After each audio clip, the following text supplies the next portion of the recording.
Bonjour à toutes et à tous et bienvenue dans Actuel. Au sommaire de cette édition, polémique en Allemagne après des agressions sexuelles en masse la nuit de la Saint-Sylvestre. La maire de Cologne demande à ses concitoyennes de se tenir à distance d'hommes inconnus. Un an après Charlie, l'essayiste canado-algérienne Djemila Ben Habib appelle les laïcs de tous les pays à se mobiliser. Elle est notre invitée et nous parlera de son combat pour la liberté d'expression et le droit des femmes. Enfin, en Équateur, menacée par la déforestation, des communautés indigènes réagissent, focus sur les épouses d'anciens chasseurs qui préservent l'écosystème grâce au cacao. Et pour commencer, je vous propose de faire le tour de la planète actuelle en bref et en images de Raqqa à Cologne en passant par Angoulême avec Ashreen Verdian. L'affaire a fait grand bruit en Allemagne. Le soir de la Saint-Sylvestre, à Cologne, des dizaines de femmes ont été victimes d'agressions sexuelles, en particulier sur cette place, entre la gare centrale et la cathédrale. Une centaine de plaintes a été déposée.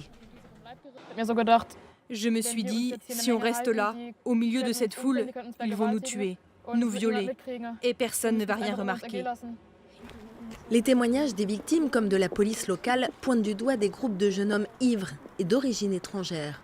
Pas de confirmation des autorités pour le moment, mais l'extrême droite en profite déjà pour stigmatiser les étrangers.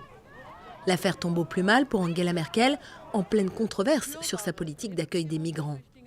Par ailleurs, en conseillant aux femmes allemandes d'adapter leur comportement dans la rue pour éviter de se faire agresser à l'avenir, la maire de Cologne a suscité la polémique et est devenue la risée des réseaux sociaux.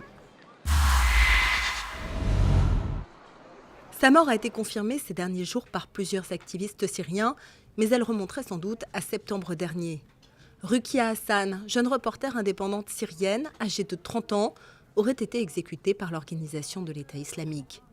Elle est la première femme journaliste connue à ce jour à avoir été tuée par les djihadistes.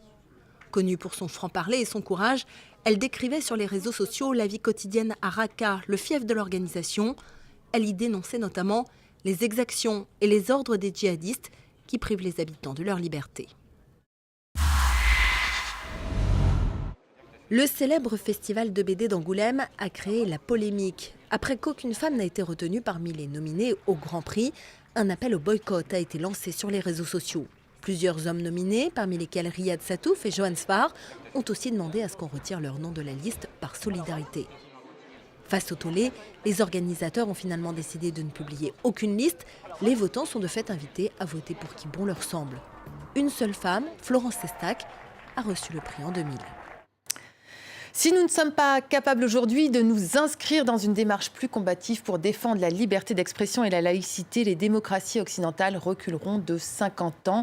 Il faut plus que jamais réaffirmer que nous avons le droit de remettre en cause la figure d'Allah, de douter de son existence et de nous en moquer sans qu'on ait à risquer sa vie. Ces phrases sont de vous, Djemila Ben Habib. Bonjour, merci beaucoup d'être avec nous. Elles sont tirées de votre dernier ouvrage, Après Charlie, dans lequel vous appelez les laïcs de tous les pays à se mobiliser. Et on sent une certaine urgence dans cet appel. Pourquoi ?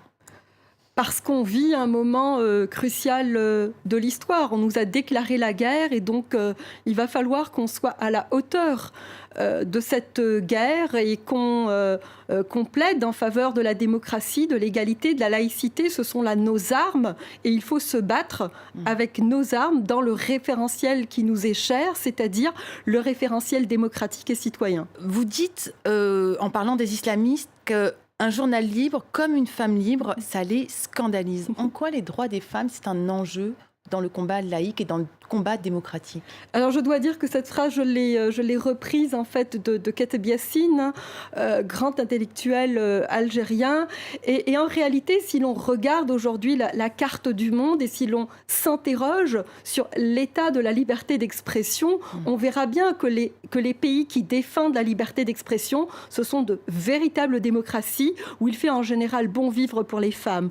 Et donc c'est pour ça que les islamistes ont horreur et des femmes libres libres et des gens libres, parce qu'ils détestent la liberté, et c'est en ce sens que la liberté du corps coïncide aussi avec la liberté de la tête, c'est-à-dire que la liberté est une et indivisible. On ne peut pas voiler les femmes et prétendre qu'elles ont une tête libre. C'est impossible. Et donc, ma foi, ce combat pour la liberté d'expression, il est indissociable du combat pour les droits des femmes. Alors, dans votre ouvrage Après Charlie, vous critiquez évidemment l'islamisme, vous appelez ça une nouvelle forme de totalitarisme, l'islam politique en général, mais également l'islam plus précisément. Qu'est-ce que vous dites à ceux qui disent que finalement ce discours-là alimente la haine aussi et met de l'huile sur le feu ? Écoutez, honnêtement, j'ai pas envie de leur dire grand-chose, sinon que je défends la liberté et que aujourd'hui la seule chose qui me préoccupe, c'est davantage le feu que l'huile. Et tous ces amoureux de la démocratie, tous ces amoureux de la liberté devraient être préoccupés par tout ce sang qui coule dans de très nombreux pays musulmans et se poser la question, mais pourquoi ? Pourquoi ce sang coule-t-il ?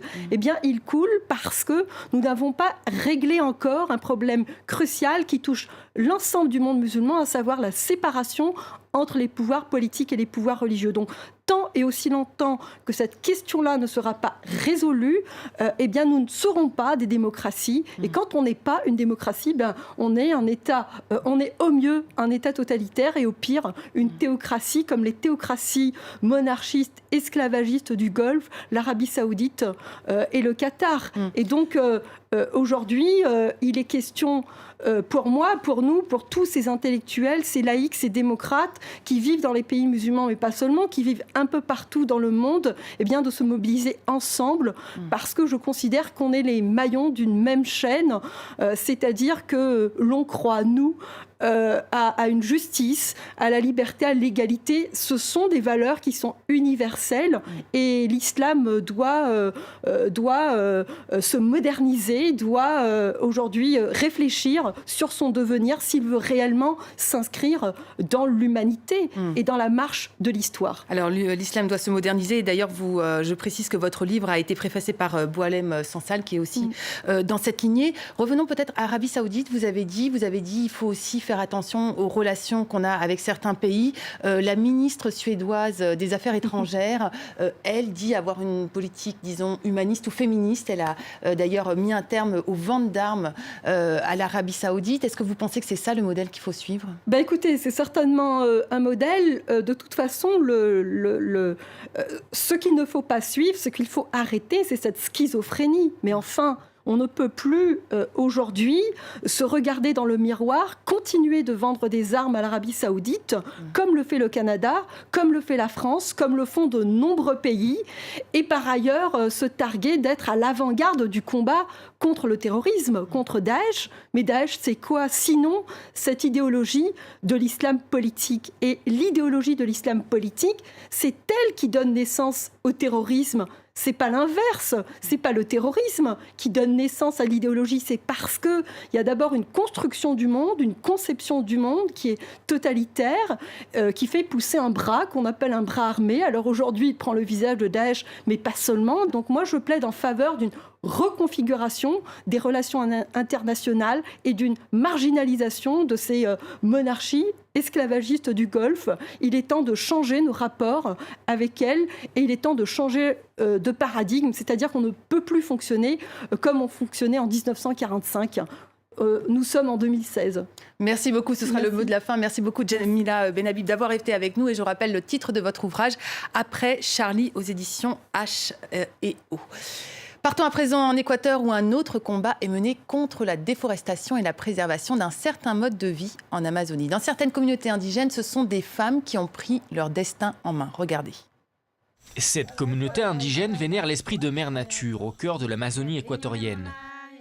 Mais sans les femmes de la tribu, ils auraient pu voir disparaître l'écosystème fragile qui les entoure.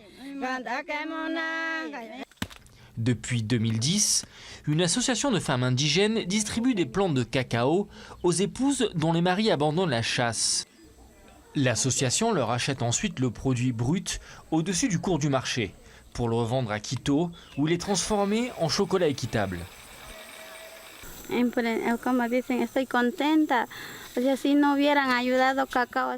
Je suis heureuse, parce que si l'association ne nous avait pas aidés avec le cacao, comment aurions-nous pu vivre? Comme avant, en tuant des animaux qui disparaissaient. Ils ne savaient pas comment vivre, puis ils ont commencé à changer.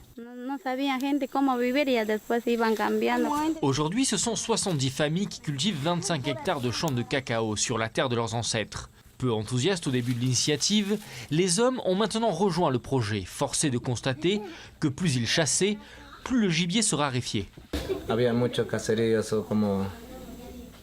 Avant, on chassait beaucoup, des sangliers, des singes, des dindes, des poules sauvages, des toucans ou encore des cerfs.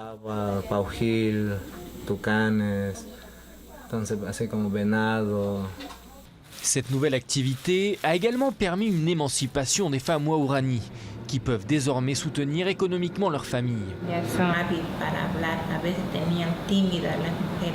Parfois, elles étaient timides quand il y avait des hommes. Et puis ils parlaient, ils disaient que les femmes ne savaient rien. Mais les femmes savent s'occuper des enfants, elles savent les élever. Donc bien sûr que nous savons le faire.